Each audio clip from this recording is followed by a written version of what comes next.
구약전서 잠언서 16장 1절로 9절, 제가 이 본문을 가지고 설교를 한번 1절 3절만 가지고 설교를 한 적이 있는데, 오늘 1절로부터 9절까지 있는 말씀 다시 한번 확인하도록 하겠습니다. 잠언서 16장 1절에서 9절. 마음의 경영은 사람에게 있어도 말의 응답은 여호와께로부터 나오니라. 사람의 행위가 자기 보기에는 모두 깨끗하여도 여호와는 심령을 감찰하시느니라.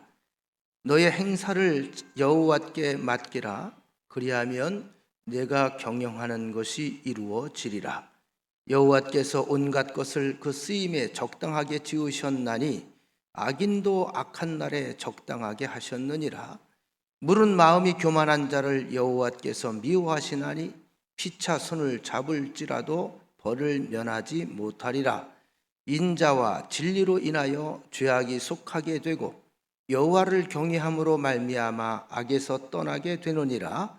사람의 행위가 여호와를 기쁘시게 하면 그 사람의 원수라도 그와 더불어 화목하게 하시느니라. 적은 소득이 공의를 겸하면 많은 소득이 불의를 겸한 것보다 나으니라. 사람이 마음으로 자기의 길을 계획할지라도 그의 걸음을 인도하시는 이는 여호와시니라. 아멘. 먼저 오늘 말씀 우리가 함께 들어가기 전에 말씀의 제목을 다시 한번 상기하시기 바랍니다. 맡긴 만큼 맡아주시는 하나님. 따라합시다. 맡긴 만큼 맡아주시는 하나님. 답이 나왔죠? 어떻게 하라는 거죠? 맡기라는 거죠. 그 맡긴 것만 하나님이 해결해 주시고 맡긴 만큼 하나님께서는 기뻐하십니다. 우린 누가 내게 뭔가를 맡기면 이제 부담스럽잖아요. 그렇죠?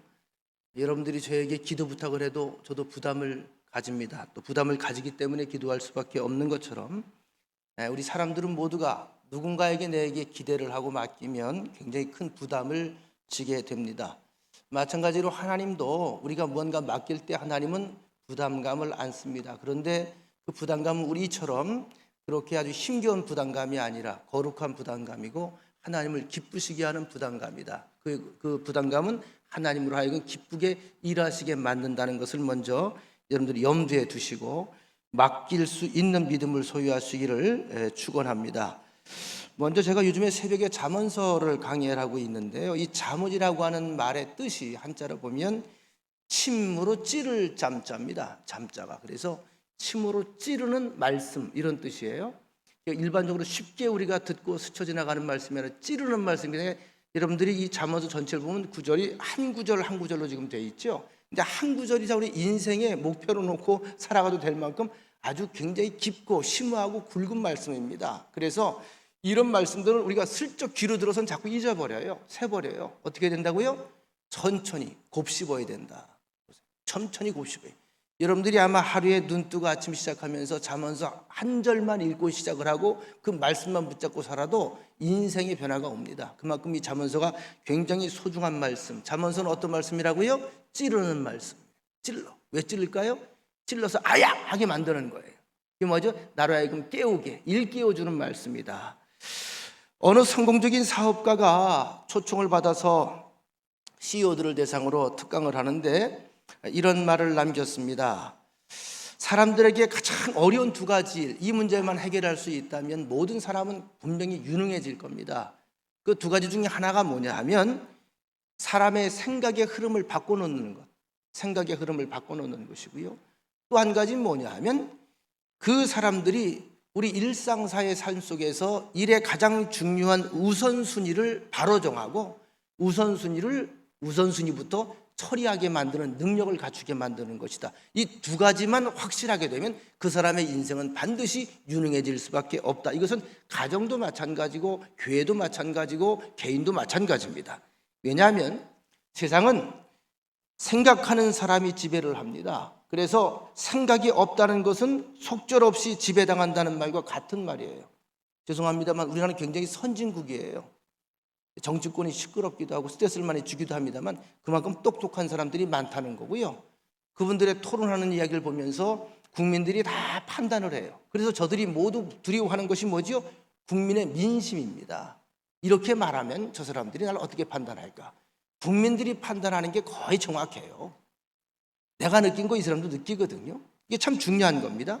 그래서 여러분 후진국일수록, 후진국에서 또 오신 분들은 기분 나빠할지 모르겠습니다만, 후진국에 있는 사람들일수록 이러한 그 지식인들을 많이 양산하지 않습니다. 캄보디아 같은 경우도 마찬가지고, 킬링필드 사건 아시죠? 안경 쓰면 다 죽였잖아요. 그러니까 어떻게 해요? 나라가 앞으로 나가지를 못하는 거예요. 독재인들은 다스리기 좋은 거예요. 왜? 말 잘 듣거든요. 생각이 없거든요. 침을 치는 대로 움직이거든요. 자, 이게 이제 세상 좋은 세상이 아니거든요. 그래서 제가 가끔 이제 설교 시간에 조는 분들 깨우기도 하고 지적하면서 안타까워하는 이유도 여기 있는 거거든요. 듣고 그 시간에 뭔가 느끼고 찔림을 받아야 뭔가 변화가 생기는 것이지, 매일 졸다가 가지고는 아무 변화가 없어요. 졸다가 부르시면 갈 겁니까? 그래서 여러분, 우리가 시간을 때우면 안 돼요. 예전에 제가 언젠가 그 말씀을 드린 적이 있어요. 초창기에, 지금은 그렇지 않습니다만, 김성준 선교사가 필리핀에 가서 센터를 운영을 하면서 같이 이제 사람을 좀, 현지인을 구해서 함께 이제 공동생활을 하면서 관리를 맡겼는데, 제가 언젠가도 말씀을 드렸죠. 하도 가물어서 마당에 꽃이다, 또 나무가 그렇게 해서 말라 죽을까봐 물을 좀 주라. 그리고 나갔다 왔더니 소나기가 계속 오는데 계속 비를 맞으면서 물을 주고 있는 거예요. 왜 그러냐 그랬더니, 이래야 돈 주실 거 아니에요. 생각이 거기가 있는 거죠. 그뿐만이 아닙니다. 한 번은 또 더 우스운 얘기도 들었어요. 창고도 있고 주변도 있는데 거미줄이 많더라는 거예요. 그래서 아유, 청소를 좀 해야지. 저 거미줄이 뭐냐, 좀 거미줄 좀 잘 봐. 그랬더니 나갔다 왔더니 밥 먹으면서 거미줄만 보고 있더래. 꼼짝도 안 하고 거기서. 여기서 뭐 보고 있냐 그랬더니 거미줄 보고 있어. 그러셔서 거미줄 보고 있다고. 자, 어떻게 앞이 보여 안 보여? 이렇게 하면 이제 안 보이는 거예요. 예수 믿는 사람들도 마찬가지입니다. 하나님께서 우리에게 지시하시는 의도를 바로 깨달아야 사실은 그 사명을 감당할 수 있게 되죠. 왜? 우리 예수 믿는 사람들은요, 사실은 두 번 실수하면 안 돼요. 왜? 우리에게는 묵상이라고 하는 것이 있어. 묵상이 뭐죠? 하나님과 교제하는 시간. 이것이 이제 우리 삶 속에서 영감이 튀어나오는 시간입니다. 제가 새벽에도 말씀드렸습니다만, 사람이 소통을 하기 위해서는 세 가지 요소가 필요하다고 말씀을 드렸어요. 첫 번째가 뭐냐면 언어입니다. 언어. 일단 몸으로 하든 눈으로 하든 입으로 하든 언어가 전달이 돼야 뭔가 의사가 전달이 되고 소통이 되는 거거든요. 그 두 번째 뭘까요? 두 번째 경청이에요. 경청. 들어야 돼요. 아무리 많은 말을 해도 내가 듣지 않으면 소통이 안 되는 거예요. 오늘 제가 아무리 좋은 말씀을 여러분께 들려주어도 듣는 귀가 없으면 소통이 안 되는 거예요. 그래서 예수님께서 귀 있는 자는 들을지어다 얘기하잖아요. 바뀌길 원하냐? 복 받기를 원하냐? 그 귀부터 열어라. 그래야 소통이 되지. 말부터 들어라. 경청해라. 이런 구약전서 전체를 모세를 통해 우리에게 들려주면서 율법 속에서 하나님께서 한결같이 반복하는 말씀이 뭡니까? 내 말에 집중하라. 내 말에 순종하라. 좌우로 치우치지 마라. 뭐죠? 경청하라는 얘기입니다. 경청해서 그 안에 머물라는 거예요. 그 안에 하나님의 사랑이 있고 하나님의 뜻이 있고 하나님의 목적이 있어요. 그 목적은 뭐죠? 하나님의 자녀가 행복하도록 만들어주는 겁니다. 믿으시면 아멘. 경청이 굉장히 중요하다. 경청. 제가 가끔 그런 우스갯소리를 합니다. 얘기하다가 제일 밥맛 없는 사람이 누구냐면, 중간에 내 말 끝나지도 않았는데 탁 끼어들어서 나도 그랬는데 하고서 지 말 끌어가는 사람. 얘기하고 싶지 않아. 그까지 들어야죠. 뭔 얘기를 하려고 하는 건지 그까지 들어야죠. 상담의 가장 중요한 요소가 바로 이겁니다. 경청하라. 경청해도 이미 소통의 70% 이상은 사실 해결이 됩니다. 그 다음에 경청을 위해서 뭐가 필요하죠? 침묵입니다. 침묵. 그러니까 사람이 소통하기 위해서는 세 가지가 필요하다. 하나는 언어가 필요하고, 또 하나는 듣는 귀가 필요하고, 또 한 가지는 그러기 위해서 침묵하는 시간이 필요하다. 이 침묵하는 시간이 뭘까요? 바로 침묵하는 시간이 경청하는 시간입니다. 침묵하는 시간이 의도를 파악하는 시간입니다. 이 침묵하는 시간이 우리로 얘기하면 하나님 앞에서 우리가 기도하고 하나님의 뜻을 찾아가는 시간이에요. 그러니까 어떻게? 바른 길이 보이는 거예요. 분별력이 생기는 거예요.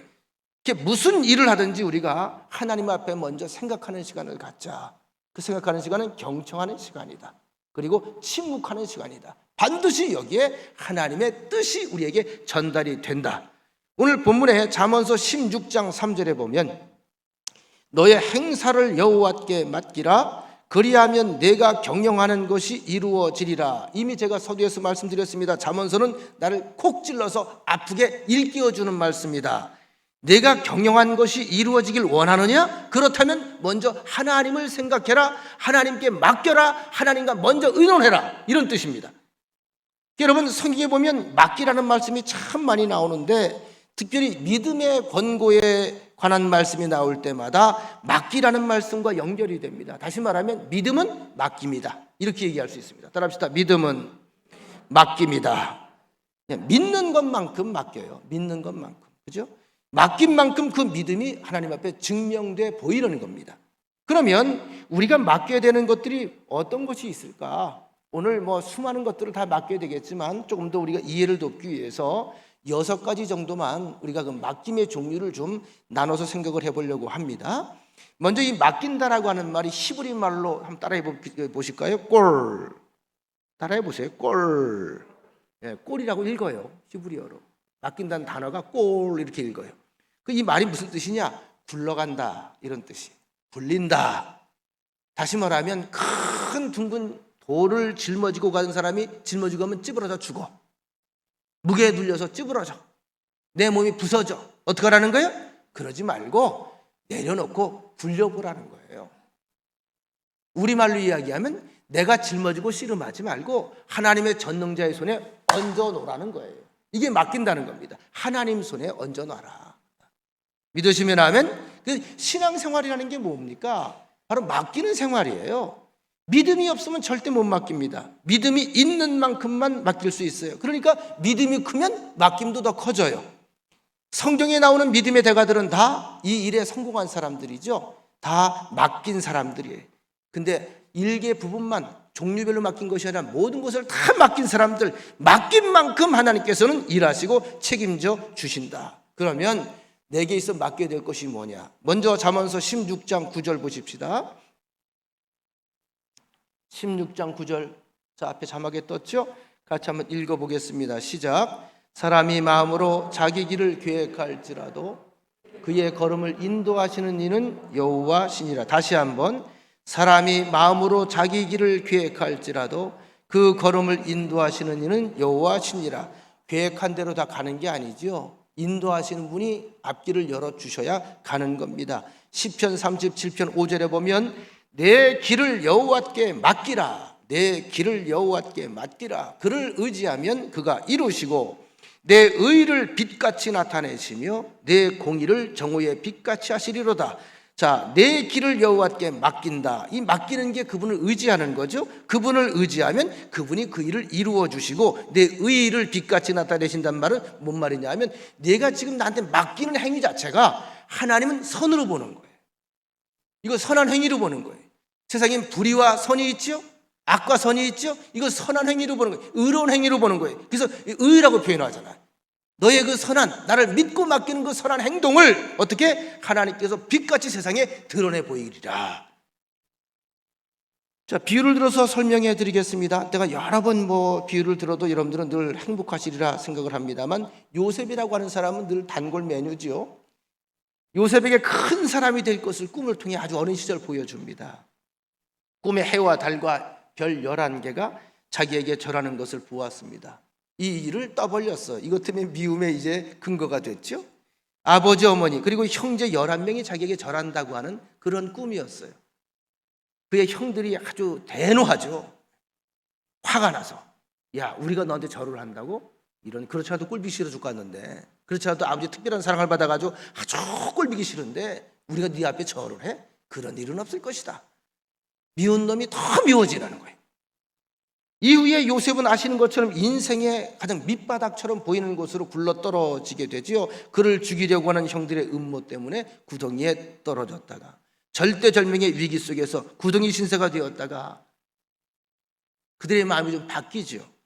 이스마엘 노예 상인들에 팔려서 애굽에서 노예가 됩니다. 한 번도 가본 적이 없는 나라입니다. 말도 통하지 않습니다. 문화도 다릅니다. 신분이 완전히 달라졌습니다. 목숨을 건졌는데 더 비참한 것 같은 거죠.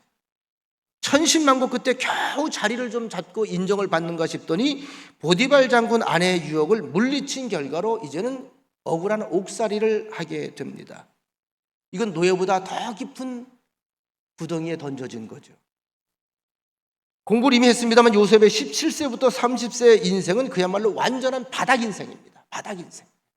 헤어나올 수 없는, 인간의 힘으로 헤어나올 수 없는, 어찌할 수 없는 구덩이, 노예, 이 감옥에서 일어설 수 있었던 비결이 무엇일까? 이걸 우리가 알아야 돼요. 오늘 잠언서에 있는 말씀을 요셉이 일생을 통해 만들어낸 겁니다.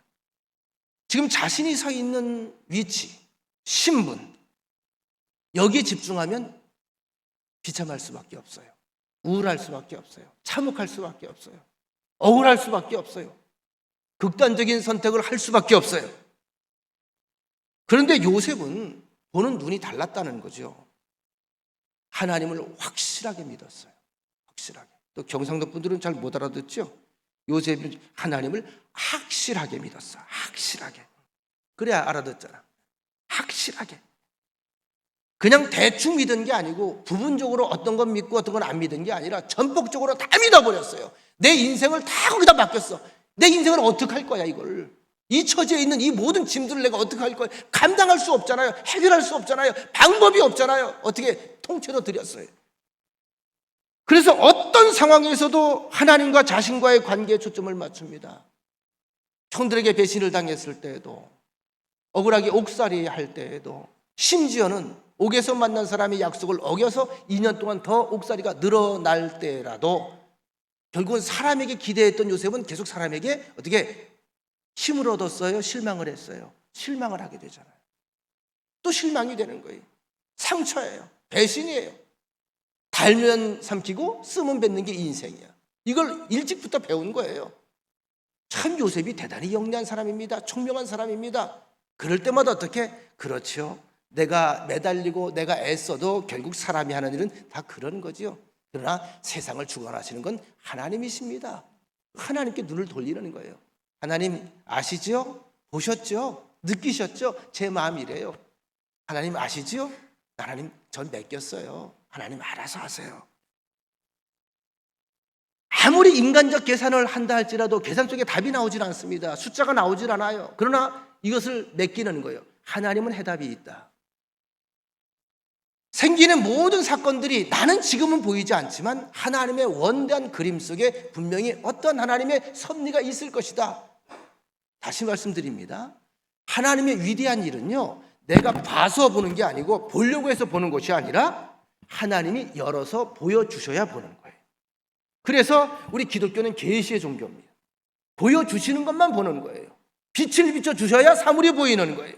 내 눈이 멀쩡해도 내 눈으로 보는 게 아니라 하나님이 그 세계를 보여주어야 돼요.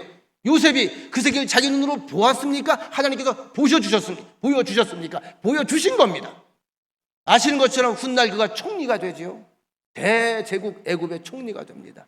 그의 신분은 갑자기 땅에서 저 하늘로 치솟았습니다. 그런데 그의 위치가 바뀌었지만, 신분이 바뀌었지만 전혀 거기에 관심 갖지 않습니다. 어디에 관심 갖지요? 하나님의 섭리에 관심을 또 가져요. 잘 아시는 것처럼 이제 대부분 사람들이 어려움과 고난에 처하게 되면 자신의 자꾸 비참한 것을 묵상을 해요. 묵상. 여러분, 문제나 걱정이나 염려는 밤새 묵상하면 어떻게 해결이 될까요? 그 자리일까요? 그 자리예요. 그래서 기도하지 않는 묵상은 흔들의자와 같다. 그렇게 제가 얘기를 하는 거야. 흔들의자 앉아서 흔들어 보세요. 밤새 흔들어. 밤새. 아이씨, 이걸 어떻게 하지? 아이씨, 이걸 어떻게 하지? 이래 봐봐. 눈 떠보면 아이씨, 야 아이씨로 끝나. 해결이 안 되는 거예요. 해결이 안 돼요. 자, 오늘 우리가 여기에 관심을 가져야 돼. 우리 인생은 믿는 사람들은 하나님 이렇게 사랑하기를 원치를 않아요. 왜 혼자 흔들고 앉았어요? 흔들지 말고 어떻게 내게 좀 맡겨달라 이겁니다. 자, 성경에서 요셉의 일생 중에 가장 통쾌한 장면이 나오죠. 하나님께서 요셉을 총리 대신에 올려놓고 그의 식구들을 다 만나게 했습니다. 그 앞에서 가족들이 다 벌벌 떨어요. 특별히 형제들이. 틀림없이 이건 복수할 거다. 우린 죽은 목숨이다. 이때 창세기 45장 5절에서 그가 위대한 고백을 하죠. 형님들, 당신들이 나를 이곳에 팔았다고 해서 얼굴에 보니까 걱정과 두려움이 가득한데 그러지 마세요. 우리가 왜 그때 그랬지? 그리고 자학하지 마세요. 전 그렇게 생각하지 않습니다. 하나님이 생명을 구원하시기 위해서 나를 당신들보다 먼저 보내신 것뿐입니다. 이것은 하나님의 역사였고 하나님의 섭리였습니다. 우리 함께 하나님을 찬양합시다. 사실은 요셉 때문에 야곱의 12아들이 12지파가 된 거예요. 다른 아들들 보면 별로 그렇게 인성이 안 좋잖아요. 그렇죠? 어떻게? 근데 지파로 삼으시잖아요. 누구 때문에? 요셉 때문에 그들이 보지 못했던 하나님의 세계를 온 가족이 보게 된 줄로 믿습니다. 이 성경에서 요셉의 일생 가운데 가장 재미있는 말씀, 흐뭇한 말씀은 뭐냐면 따라합시다. 여호와께서 요셉과 함께 하심으로 형통한 자가 되었더라. 이 말씀이 그를 계속 따라다녀요. 노예 생활할 때도 따라가고 감옥에 가서도 따라가고 총리 될 때도 따라가고 이 말씀이 따라다닙니다. 여호와께서 요셉과 함께 하심으로, 이게 가장 위대한 축복입니다. 하나님이 여러분과 함께 하심으로 여러분들의 일생이 형통케 되더라. 그렇죠. 아멘한 사람들만 그렇게 될 줄로 믿습니다. 자, 믿음의 세계라는 게 뭘까요? 보는 시각을 바꾸는 겁니다. 우린 다 비슷한 일들을 겪어요. 동일한 사건, 동일한 문제. 그렇죠? 지금 뭐라고 그러죠? 태풍이 이제 온다고 해서 전국이 지금 비상사태에 돌입을 합니다. 인간만이 할 수 있는 거예요. 과거에 아픔이 있었거든요. 그 기록에 남았거든요. 기억에 남았거든요. 그러니까 태풍은 무슨 급? 뭐 초속, 시속 몇 킬로? 그죠? 그다음 비는 얼마? 이미 계산이 되는 거예요. 비가 그때 이 정도 왔는데 이 정도 피해를 입었다. 지금은 그것보다 더 강하다. 배가 된다. 초긴장하는 거죠. 인간만이 그래요. 인간만이. 우리 신앙의 세계를 살아가는 사람들도 마찬가지입니다. 성경을 우리에게 자꾸 반복해서 들려주고 읽게 하는 이유 중에 하나는 뭘까요? 그걸 통해서 어떻게 하는 거예요? 시각을 바꾸라는 거예요. 준비를 하라는 거예요. 동일한 사건, 동일한 문제라도 보는 사람의 시각에 따라서 희망이 보이기도 하고 절망이 보이기도 한다. 한 사람의 시각은 행복합니다. 한 사람의 시각은 불행합니다. 하나님의 세계를 제대로 보면 믿음이 생겨요. 믿음이 생기면 맡기게 됩니다. 믿고 맡긴 사람은 몸이 가벼워집니다. 그리고 어떻게 민첩해지는 거예요. 생동감이 있는 거예요. 지금 여러분 예수님이 당장 이 땅에 내려오신다, 재림하신다 그러면 제일 싫어할 사람들이 누굴까? 생각 안 해보셨어요? 돈 수조 원 벌어놓고 어디다 써야 되나 이런 사람들은 오지 말라 그래. 좀 계시라고 좀. 제발 참으시라고. 나 좀 쓰고 좀 가자고. 근데 우리처럼 이렇게 정말로 하나님 앞에 온전히 뭐 세상에 내놓을 게 없는 사람들은 뭐라 그래요? 속히 오시옵소서. 혹시 모르지. 저는 속히 오셔도 돼. 가진 게 없어. 천국이 더 좋아. 근데 우리 교인들 가운데 조금만 더 하는 분이 혹시 있을지 모르겠어. 그죠? 이런 거잖아요. 시각이 달라요. 같은 사건인데 나는 걸로 할렐루야 희망하는 사람이 건 아유 안 되는 사람이 있단 말이에요. 자, 여러분 우리가 항상 하나님 앞에서도 여러분들이 항상 하나님을 기뻐하고 하나님을 찬양하고 온전히 맡김으로 인해서 하나님의 위대한 계획들이 여러분들 통해 드러나게 되시기를 간절히 축원합니다.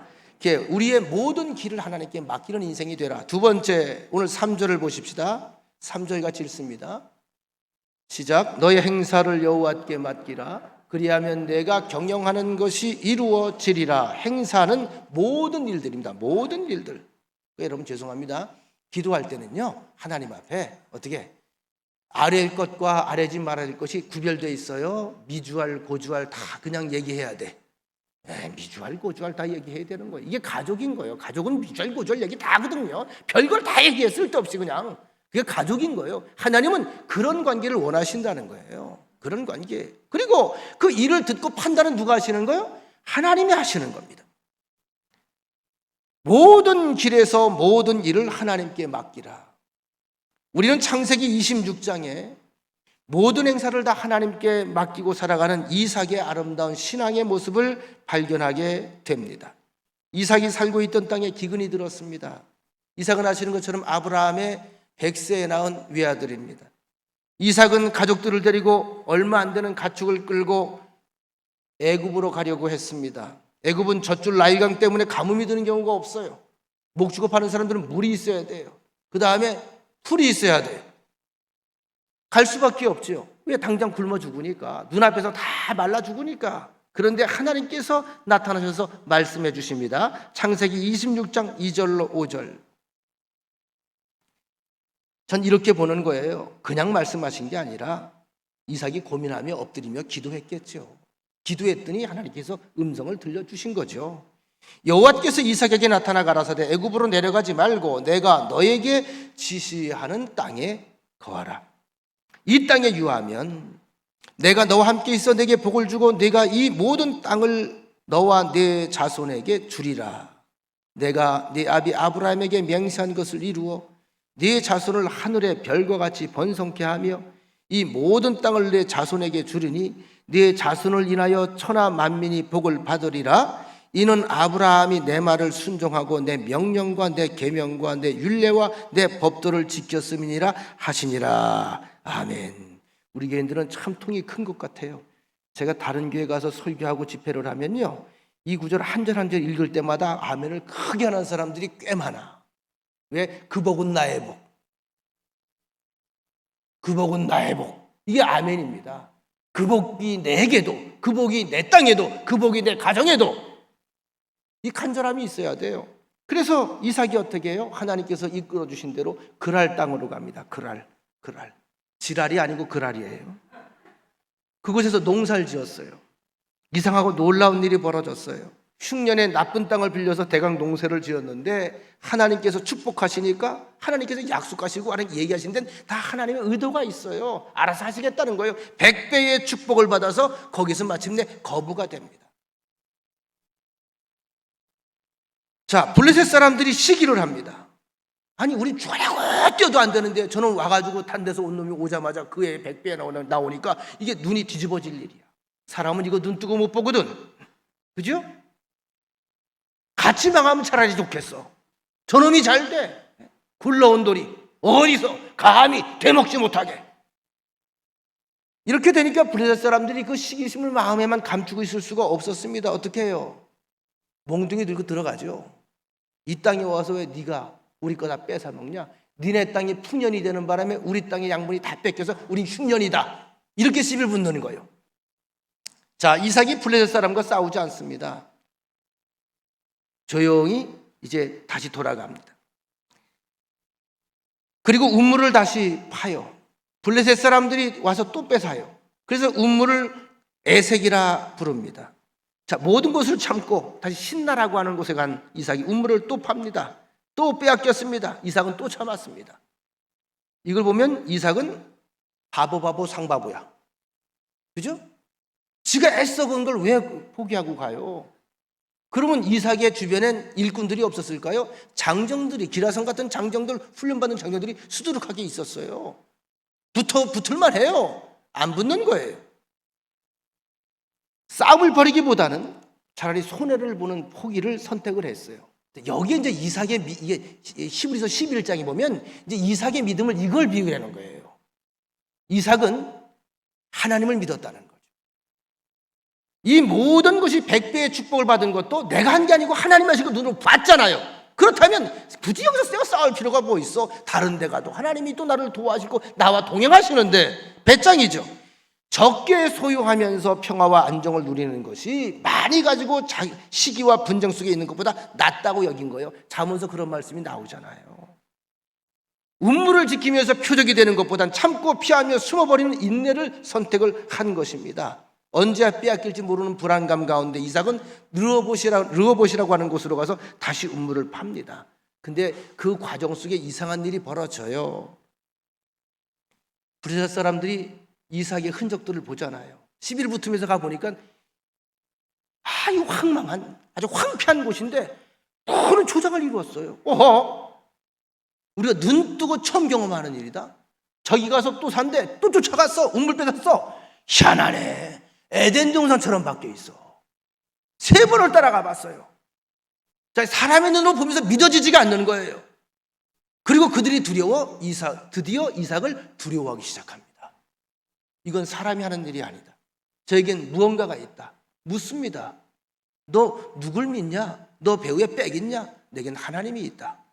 나중엔 블레셋 왕이 쫓아와서 그에게 사과를 하고 화채를 맺죠. 우리 힘이 세지고 강대지더라도 싸우지 말자. 할렐루야. 하나님께서 하시는 거예요. 하나님께서 이 모든 일을 다 하나님께 맡겼어요. 그리고 인도하심만 따라갔습니다. 여러분들에게도 그런 믿음이 있기를 축원합니다. 어제 우리가 이제 또 여성교회에서 잠깐 나와서 요 앞에 배추밭이라고 부를게요. 배추밭이 있잖아요. 배추밭. 교회 마당에 배추밭이 있는데 거기다 이제 비료를 이렇게 다 주었어요. 비료를 주는데 우리 최정님 권사님이 아주 재미있는 얘기를 하더라고요. 목사님, 이 배추가 잘 되면요, 이 나라의 배추 장사는 다 망하는 거예요. 나 그게 무슨 말인지 처음에 못 알아들었어요. 그래서 내가 그게 무슨 말인가 했더니 그 일리가 있더라고요. 이렇게 해서 배추가 나와서 잘 되면 가을에 배추 팔아서 장사하는 그 배추 농사꾼들은 그날 다 망하는 거라 이거야. 배추가 이렇게 되는 게 아니라는 거죠. 제가 그래서 그 얘기는 했어요. 뭐 그 얘기가 또 들어보니까 또 가슴 아프긴 합니다만 또 막상 심어놓은 사람들은 또 낫길 바라는 게 농부의 마음인데 하여튼 나는 우리 유장로님하고 나는 이게 배추가 되리라고 배추가 나리라고 믿는다고 했으니까 어때 누구 말대로 되는지 보자고 내가 그랬어. 누구 말대로 되는지는 내가 모르겠지만 내가 누구 말이 난 믿어. 그냥 믿어. 난 농사를 잘 모르는데 그냥 믿는 거야. 심었으니까 우리 교인들의 기도가 있고 우리 교인들의 정성이 들어갔으니까 그냥 믿는 거야. 그래서 기도 제목을 좀 바꿨어요. 주여 이 배추도 살게 하시고 배추 장사도 망하지 않게 하옵소서. 망하면 안 되지 다른 사람들이 그까짓 것 때문에. 그죠? 그리고 이제 가는 거지 뭐. 그랬더니 비는 계속 주시네. 그냥 비는 그냥 혹시라도 말라 비틀어질까 봐. 시멘트 위에서 배추가 삶은 기적은 기적이죠. 참 놀라운 기적이지. 제가 이 목회를 하면서 간증거리가 참 많이 있어요. 저도 사실 야전 사냥꾼처럼 그렇게 목회를 해왔으니까요. 제가 가끔 이제 태백 이야기를 자주 하는데 태백에 문곡 감리교에서 목회를 할 때에 교인은 한 100여 명 우리랑 비슷합니다. 그런데 거기 유난히 학생부가 좀 많아서 학생부 한 50명, 청장령 부부가 한 20팀 이상이 돼 있었으니까 하여튼 일을 참 많이 했는데 교회 위치가 태백이 이제 두 곳으로 형성이 되어 있어요. 장성이라고 하는 곳과 황지라고 하는 곳이 있어. 황지가 지금 중심인데 장성이라고 하는 곳. 양쪽 다 이제 거긴 거의 다 탄광으로 이제 형성이 된 그 도시니까요. 그 이제 한가운데 있었어요. 한가운데. 교회가 한가운데 있으니까 어떻게 해요? 여기도 도심지고 여기도 도심지, 큰 도심지는 아닙니다만 한가운데는 한적한 거야. 조그만 주공 아파트 몇 채 있는데 그걸 내려다보고 있는 산이 언덕하게 있는 그런 교회였습니다. 근데 그 길로 이제 길이 생기기 시작했어요. 지금 우리 전용도로처럼 이런 길이 하나가 들어오는데 이제 중요한 것은 전용도가 들어오면서 이제 기본적으로 도로 건설을 하기 위해서는 임시 사무소가 필요하잖아. 사무실이. 그 땅이 마땅치 않으니까 우리 교회 앞에 공터가 있었거든요. 거기에다 좀 사무실을 차리면 안 되겠느냐. 그래서 거기 사무실을 차리게 됐어요. 그 임시 조립식으로 세 동을 크게 짓더라고요. 그 사람들이 거기 숙식을 다 하면서 한 1년 반 이상 도로를 만드는데 그 숙식을 하는 거죠. 중요한 것은 그 교회에서 이제 양쪽 다 이제 거리도 있고 하다 보니까 조용하고 한적하잖아요. 제가 기도하다가 이곳에서 청소년들 교육을 하면 참 좋겠다. 조용하니까. 이 태백이 여러분 그 교육 환경이 별로 좋지를 않아가지고 아시는 것처럼 여러분 죄송합니다. 오해하지 마시기 바랍니다. 이 탄광 다니는 분들을 가리켜서 막장 인생이라고 그러잖아요. 막장 인생. 이것저것 다 해도 특별한 기술은 없고 벌어먹을 방법은 없고 해서 마지막에 몸으로 때우러 들어오는 데가 이제 그 탄광입니다. 월급은 좀 많이 줄는지 모르겠습니다. 언제 어떤 일이 벌어질지 몰라요. 저도 거기 가서 처음 하는 거예요. 한 지하로 한 100m 정도 내려가는 줄 알았어요. 근데 제가 가 보니까요, 지하로 1km를 내려가요. 1km를 쭉 터널을 뚫어 내려가면서 중간중간에 계속 터널을 파먹는 거예요. 이렇게. 그러니까 그 태백 같은 데는 이렇게 비 많이 오고 이러면 무서워요. 언제 깔아앉을지 몰라. 1km를 파먹으니까. 이 사람들이 그 안에서 만약에 무슨 사고 나면 그냥 다 죽는 거야. 그 사람들이 굉장히 씀씀이가 커요. 언제 죽을지 모르니까 쓰자 이거야, 쓰자. 그러다 보니까 가정 파탄도 많이 나고요. 거기 보면 아이들이 잘 돌보질 않아서 아이들이 아주 건달들이 많아. 중학교 되면 벌써 양말 속에다 칼 집어넣고 다녀. 태백 아이들이. 지금 많이 바뀌었을 거예요. 그때만 해도 그랬어요. 교회가 좀 교회 언덕이 교회가 산속에 좀 조용한 데 있으니까 교회 뒤에 산속에 올라가서 애들 본드하고 뭐 수두룩하게 그애들이 뭐 비일비재했으니까 그 애들 보고 가슴이 아픈 거예요. 교육과를 좀 하나 만들어야 되겠다. 근데 뭐 교인들 그수 가지고 새롭게 질 수는 없고 고민한 거죠. 교인들에게 기도를 선포했습니다. 우리 교육관 하나 달라고 기도합시다. 수양관 달라고 기도합시다. 일단 지금은 답이 안 나오는데 일단 기도부터 시작합시다. 씨부터 심읍시다. 자, 어쨌든 그리고 나서 이제 그 사람들이 일이 다 끝나가는데 제가 언젠가 한번 그런 고백을 드렸죠. 가만히 생각을 해보니까 그 조립식을 그대로 우리한테 주면 참 좋을 것 같아. 터 닦아놨죠. 기초공사 다 해놨죠. 다 완벽하게 해놨죠. 먹고 잘 수 있죠. 식당도 써도 되고 교육권 해도 주고 아주 기가 막힌 거야. 근데 이 사람이 절대 줄 리가 없어요. 제가 몇 번을 제가 출하해봤는데 얘기하기를 이게 회사에 다 재산에 걸려있기 때문에 다 철수하면서 보고를 한다는 거예요. 다른 데 또 가서 일을 해야 되기 때문에 그게 어떻게 해요? 방법이 없죠. 날아가나? 기도가 날아. 어쨌든 기도는 하자. 어느 날 겨울에 이제 그 공사가 다 거의 끝날 때쯤이에요. 겨울에 갑자기 수요 예배를 저녁에 드리는데 골바람이 불면서 밖에서 꽝 하는 소리가 나더라고요. 확 교회 전체가 흔들렸어요. 제가 깜짝 놀랐는데 그래도 뭐 설교는 해야 되니까 설교하고 연 마치고 나와봤더니 그래서 앞에 그 큰 그 조립식 그 건물이요 하나가 통째로 없어졌어. 그냥 없어졌어. 그냥 건물이. 보니까 저쪽에 옆에 청소년 수련관 시에서 운영하는 거기까지 날아가서 거가 처박혀 있는 거야. 다 발격이 찢어져가지고 두 동만 남았어. 야, 이 바람이 엄청난 바람이구나. 근데 우리 교회가 멀쩡했지? 그러던 차에 그의 봄에 이제 일이 끝나고 그 양반이 소장이 저를 찾아왔어요. 찾아와서 저한테 이야기를 합니다.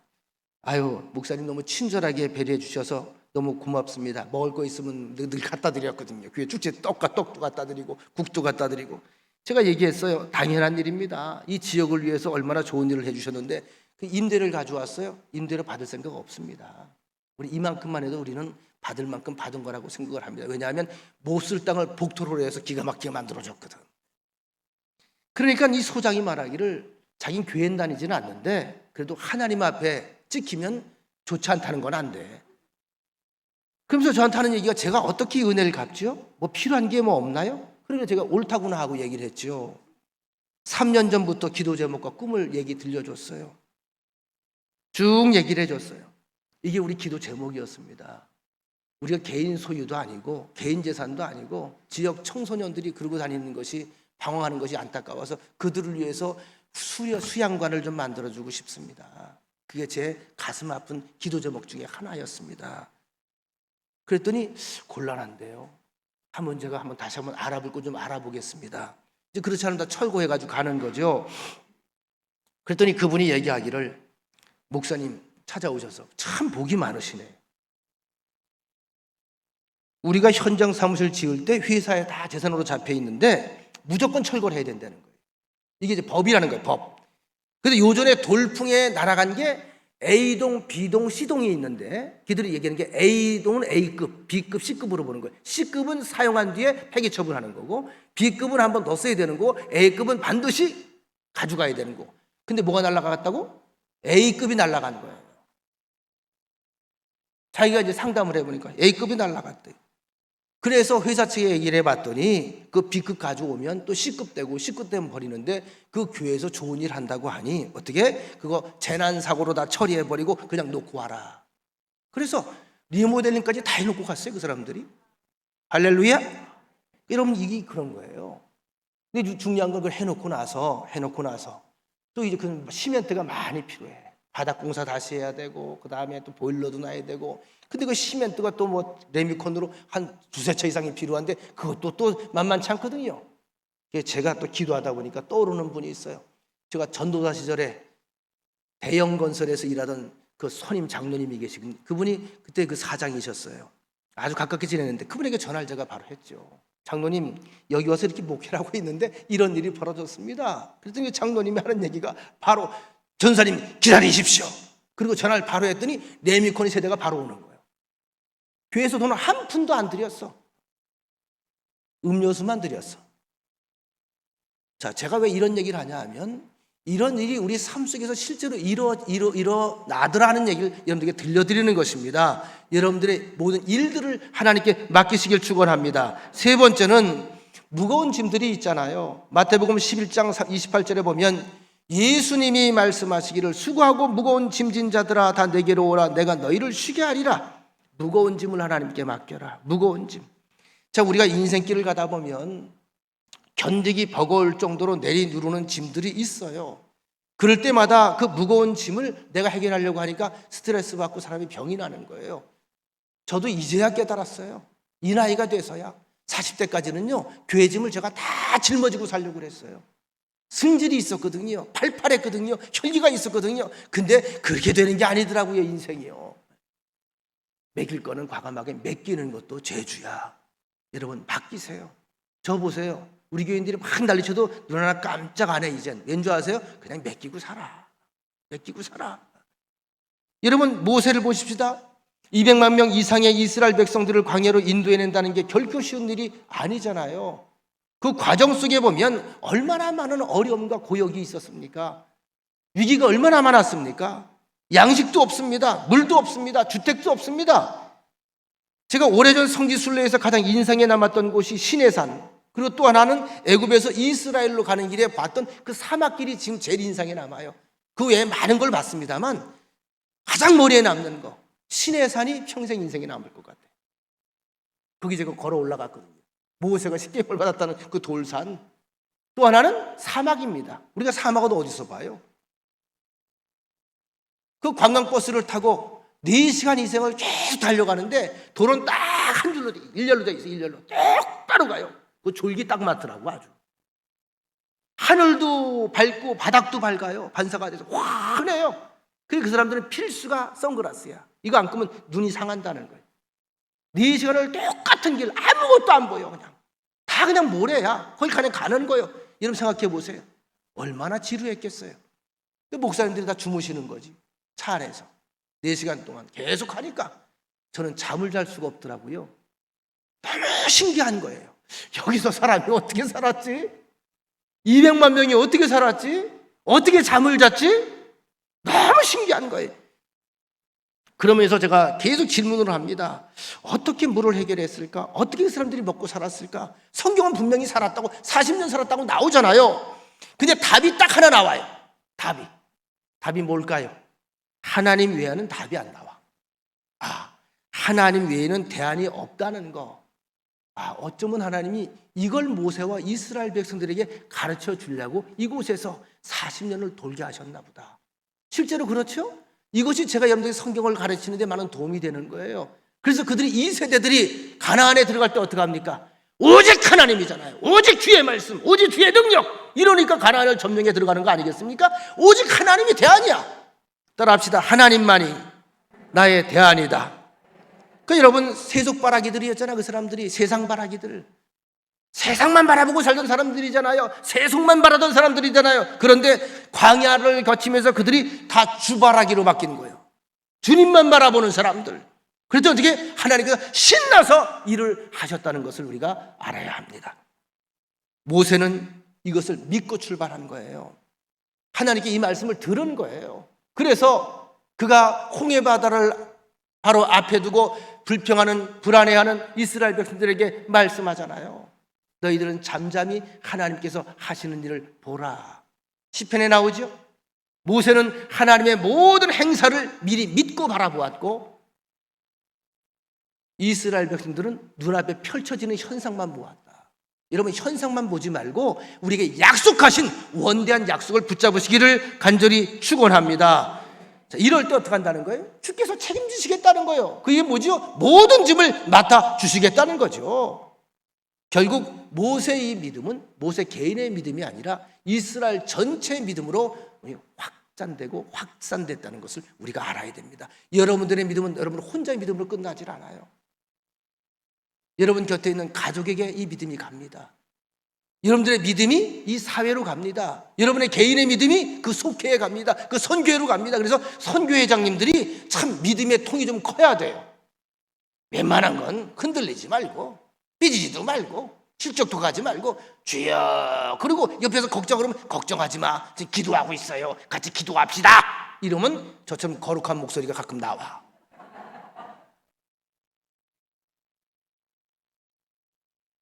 계산은 사람의 일이고 하시는 것은 하나님의 일이다.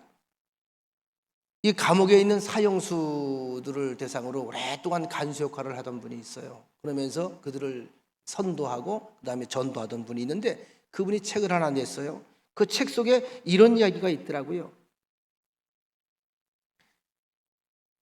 감옥에 있는 사형수에게 전날 간수가 말을 합니다. 내일이 사형 집행일입니다. 오래전에 있었던 일이죠. 오늘 밤이 마지막일 것 같습니다. 이튿날 아침에 간수가 가서 다시 확인을 합니다. 측은한 마음에 간밤에 한잠도 못 잤지요. 사형수가 말합니다. 그곳에서 그는 주님을 만나서 거듭난 사람입니다.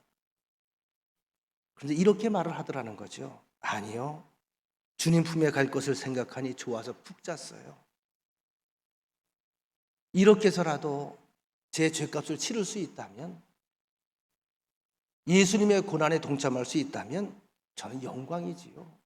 전 다 비웠습니다. 그리고 다 맡겼습니다. 어느 순간 주님 만나는 순간에 은혜 받은 사람인 거죠. 그래서 간수가 은혜를 받았다는 그런 고백이 있습니다. 네 번째, 염려를 하나님께 맡기라. 베드로전서 5장 7절에 보면 너희 염려를 다 주께 맡기라. 이는 그가 너희를 돌보심이라. 한번 같이 해볼까요? 너희 염려를 다 주께 맡기라. 이는 그가 너희를 돌보심이라. 메시지 성경엔 이렇게 기록되어 있습니다. 여러분의 걱정을 모두 하나님께 맡기십시오. 여러분의 걱정을 모두 하나님께 맡기십시오. 하나님께서 여러분을 지금도 돌보고 계십니다. 이미 알고 계시다는 거예요. 돌보고 지켜보고 계시다는 거예요. 아버지, 그래 기다렸어, 이렇게 한다는 거죠. 이 염려라고 하는 말을 헬러어로 메림나, 이렇게 봐, 메림나. 그 뜻은 분열, 나눔, 이런 뜻입니다. 그래서 염려가 생기면 사람의 마음이 찢어지고 분열이 돼요. 염려가 많아서 이걸 해결하지 못하고 스트레스를 자꾸 받으면 이게 정신도 분열시켜요. 그래서 정신분열자가 되는 거예요. 대개 정신분열자가 그냥 되는 게 아니고요, 견디기 어려운 스트레스가 갑자기 내 몸에 몰려올 때 이것을 못 견뎌서 정신이 분열되는 거예요. 자, 그래서 염려가 많아지면 기도가 안 돼요. 헷갈려요. 생활도 흔들려요. 염려가 가져오는 것은 질병입니다. 그리고 결국은 우리의 인격을 파괴합니다. 주님은 좋은 것도 하라고 하셨고 나쁜 일은 하지 말라고 하셨어요. 제가 그 말씀을 드렸죠. 모세 율법 가운데의 십계명을 포함한 그 자세한 율법들을 상세하게 다 나눠놓으면 613가지가 됩니다. 참 많아요. 아주 미세한 조항들이 참 많아요. 근데 이게 크게 두 가지로 나눠져요. 하나는 하라, 하나는 하지 말라예요. 하라는 게 248개, 하지 말라는 게 365개. 그래서 어떤 학자는 그렇게 말하더라고요. 하지 말라는 게 365개라고 하는 얘기는 하루에 하나씩만 하나님의 말씀 가운데 가지 말라는 거 하나씩만 두려만 가도 그 인생은 성인을 향해 달려간다. 하라와 하지 말라. 그러니까 주님께서 하라고 하는 것은 좋은 거예요. 믿습니까? 하지 말라는 것은 나쁜 거예요. 그럼 하나님 앞에만 나쁜 걸까요? 내게 나쁜 걸까요? 내게 나쁜 거예요. 하나님께만 좋은 걸까요? 내게 좋은 걸까요? 내게 좋은 걸까요? 좋은 거예요. 그러면 만일 염려가 좋은 것이라면 하라 그랬을까? 하지 말라 그랬을까? 하라 그랬겠지. 근데 성경에 하라 그래서 하지 말라 그랬어요. 하지 말래요. 염려하지 말래요. 왜? 백해무익하니까. 그러면서 또 한 가지 대안책을 말씀드렸죠. 염려할 게 있으면 나한테 맡겨. 얼마나 좋아요. 염려할 게 있으면 그건 네가 하지 말고 내가 해줄 테니까 나한테 줘. 그래야 네가 살아. 마태복음 6장 27절 너희 중에 누가 염려함으로 그 키를 한 자라도 더할 수 있느냐. 여러분이 절 보면 알아요. 저 1m 67이야 키가. 어릴 때 별짓을 다 했어. 키 작은 게 서러워서 좀 커보려고. 어떤 분이 얘기해 주더라고요.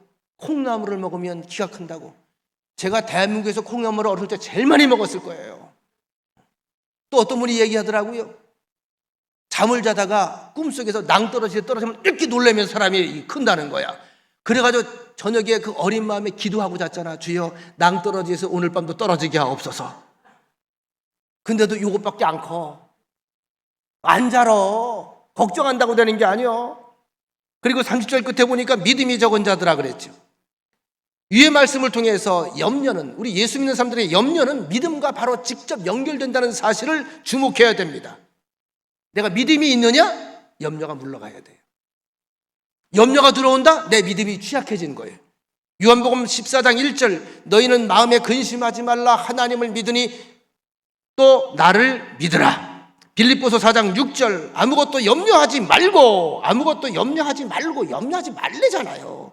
오직 모든 일에 기도와 간구로 너희 구할 것을 하나님께 감사함으로 하나님께 아뢰라. 뭐예요? 하나님께 던져놔라. 그 굴러가게, 그 손에서 굴러가게. 그 사람의 믿음의 분량이 크면 염려가 내려가요. 하나님께 맡기는 분량이 많으면 염려의 부피도 작아져요. 그런데 반대로 이 믿음이 이렇게 오그라들어서 작아지면 얘가 자꾸 올라와요. 꼭 같이 가요. 믿음의 영역을 키우시기 바랍니다. 그러면 믿음의 영역을 키우면 염려가 들어올 지경이 없어져요. 그럼 어떻게? 염려가 씨도 안 막히는데 어디 올라와? 어떻게? 그러니까 뭐예요? 큰 평안이 내게 임하게 되는 줄로 믿습니다. 여러분, 하나님이 나를 아신다는 사실이 얼마나 감사한 일입니까? 어린아이의 경우에 본인 자신의 필요를 정확하게 몰라요. 근데 부모가 벌써 이 아이를 보면서 어떻게 하죠? 대비를 하죠. 이 아이들은 유치원 보내야 되고, 초등학교 보내야 되고, 중학교 보내야 되고, 고등학교 보내야 되고. 이거 부모가 계산하지 애들이 계산하고 잘합니까? 애들은 그러지 않아요. 그냥 잘하는 거예요. 마찬가지예요. 하나님께서 나를 알고 계시다는 이야기를 계속 성경은 반복해서 말씀해 주시는 것입니다. 시편 139편 2절로 4절. 2절, 주께서 내가 앉고 일어섬을 아시고 멀리서도 나의 생각을 밝히 아시오며 나의 모든 길과 내가 눕는 것을 다 살펴보셨으므로 나의 모든 행위를 이미 아시오니 여호와여, 내 혀의 말을 알지 못하시는 것이 하나도 없으시니이다. 다 알아들어요. 다 알아. 옹알이를 해도 알아들어요. 사람들에겐 차마 꺼내놓을 수 없는 말에서 아버지 그래도 알아듣는다는 거예요. 13절, 시편 139편 13절, 주께서 내 내장을 지으시며 나의 모태에서 나를 만드셨나이다. 이게 중요한 말입니다. 나를 이 땅에 보낸 것은 엄마 아빠가 아니고요, 하나님이 나를 친히 개입해서 이 땅에 나를 던져놓으신 거예요. 내 보내신 거예요. 왜? 하나님의 그 안에 계획이 있고 하나님의 씨가 그 안에 있는 거예요. 옆 사람과 인사합시다. 당신은 하나님의 거룩한 씨앗입니다. 그래서 내가 나를 몰라도 하나님은 나를 아신다 모르신다 알아요. 우리가 할 일이 있죠. 마태복음 6장 33절, 너희는 먼저 그의 나라와 그의 의를 구하라. 그리하면 이 모든 것을 너희에게 더하시리라. 이 모든 것 하나님이 이미 다 알고 계시다 이거예요. 모든 것. 우리가 다른 표현이 뭐가 필요해? 사람의 표현 이거밖에 없어. 모든 것을 아시는 주님. 그러면 끝난 거지. 알고 가만히 계신다. 하나님이 움직이신다. 그래서 신앙의 문제는 맡김의 문제고 우선순위의 문제이다. 맡긴 만큼 염려로부터 자유로워진다는 것, 모든 염려를 맡김으로 맡으신 하나님의 크신 역사를 체험하게 되기를 간절히 축원합니다. 자, 5번째, 원수 갚는 것. 참 꼴보기 싫은 사람들 살다 보면 있어 없어? 여러분 어떻게 있어요 없어요? 정말 미운 사람들이 있어 없어? 미워하지 마. 저는 미워하는 사람이 있을까 없을까? 말하지 마. 없어. 로마서 12장 19절에 보면 바울 사도가 이렇게 말씀하고 있습니다. 내 사랑하는 자들아, 너희가 친히 원수를 갚지 말고 하나님의 진노하심에 맡기라. 참 재밌어요. 이 글 잘 보시면요, 너희가 친히 원수를 갚지 말고 하나님의 진노하심에 맡기라. 무슨 얘기지요? 내가 원수를 왜 갚으려고 그럴까요?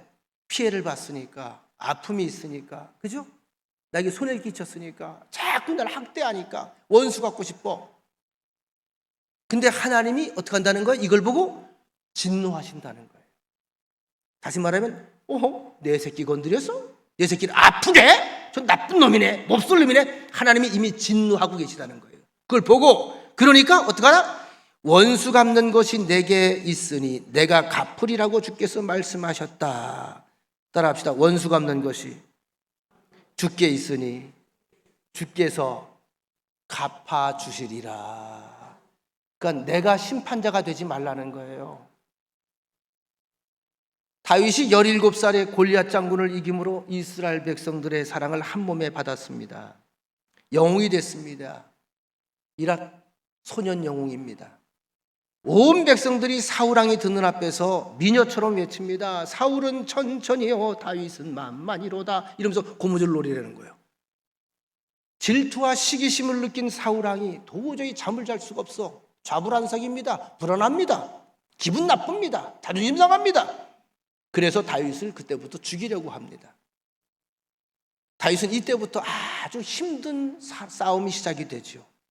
그런데 이런 다윗에게도 사울을 죽일 수 있는 기회가 몇 번 찾아왔습니다. 그런데 다윗은 사울에게 손대지 않았습니다. 왜일까요? 하나님께서 세우신 종, 하나님께서 세우시는 왕권, 내가 손을 대면 이건 하나님께 대적하는 행위다. 주께서 친히 알아서 하실 것이다.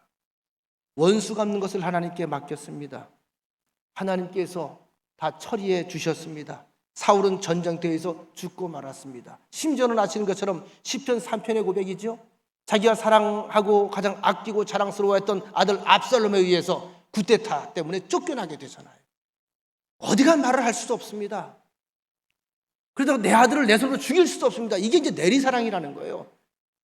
자식은 부모에게 칼을 들이대는데 부모는 자식에게 칼을 못 들이대는 거예요. 그저 기도할 뿐이었죠. 죄송합니다. 하나님이 정리하시잖아요.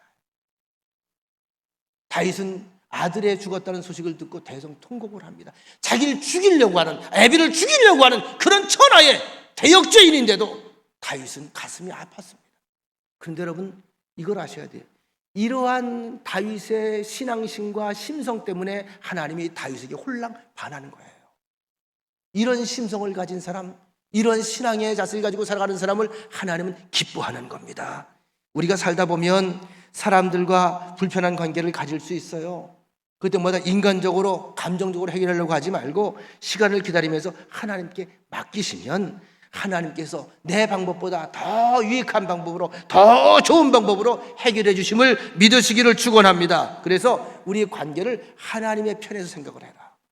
과감하게 맡기세요. 내가 이건 내가 눈을 감아도 내가 못 믿지 이러지 마시고 그냥 하나님께서 처분하라고 맡겨주세요. 마지막으로 기도의 결과를 하나님께 맡겨야 됩니다. 마가복음 11장 2절 이하에 보면 무엇이든지 기도하고 구하는 것은 받은 줄로 믿으라. 그리하면 너희에게 그대로 되리라. 기도는 내가 하는 것이지만 11절, 마가복음 11장 24절이죠. 응답은 하나님께서 하시는 겁니다. 그렇다면 하나님께서 내게 요구하시는 게 뭘까요? 성실한 기도의 자세입니다. 기도의 자세. 그러면 하나님께서 어떻게 한다? 응답의 때를 기다리고 계신다. 그것까지 믿는 여러분 되시길 축원합니다. 우리 아버지 되신 하나님께 맡기는 거, 맡길 수 없을 때 맡기는 거, 그게 믿음이고요. 하나님 볼 땐 그게 의이고요. 그게 선이에요. 하나님은 하나님의 자녀가 선을 고백하고 믿음을 보일 때 반드시 거기에 하나님의 흔적을 남깁니다. 왜? 그것이 하나님의 세상을 창조하신 목적이기 때문에. 복습하며 마칩니다. 우리가 맡겨야 될 것들. 첫째, 너의 길을 맡겨라. 둘째, 모든 행사를 맡겨라. 일들을 다 맡겨라. 세 번째, 무거운 짐을 맡겨라. 네 번째, 염려를 맡겨라. 다섯 번째, 원수 갚는 것 맡겨라. 여섯 번째, 기도의 결과까지 맡겨드려라. 자, 맡기면 행복합니다. 오늘도 예배 이전에 다 맡겨버리시고 돌아가시면 발걸음이 값없습니다. 하나님의 역사를 기대하는 한 주가 되시기를 간절히 축원합니다. 좋으신 하나님, 주님 앞에 모든 것을 맡기라고 말씀을 수차례 우리에게 하셨습니다. 맡김이 믿음입니다. 믿음은 신뢰입니다. 하나님은 그 신뢰와 믿음을 이 땅에서 찾고 간절히 기다리고 계십니다. 맡긴 것을 하나님께서 맡아서 책임져 주십니다. 온전히 맡긴 사람은 온전히 하나님께서 책임지실 것입니다. 이게 성경 전체의 증언입니다. 우리가 그 주역들이 되게 하옵소서. 예수님의 이름으로 기도드리옵나이다. 아멘.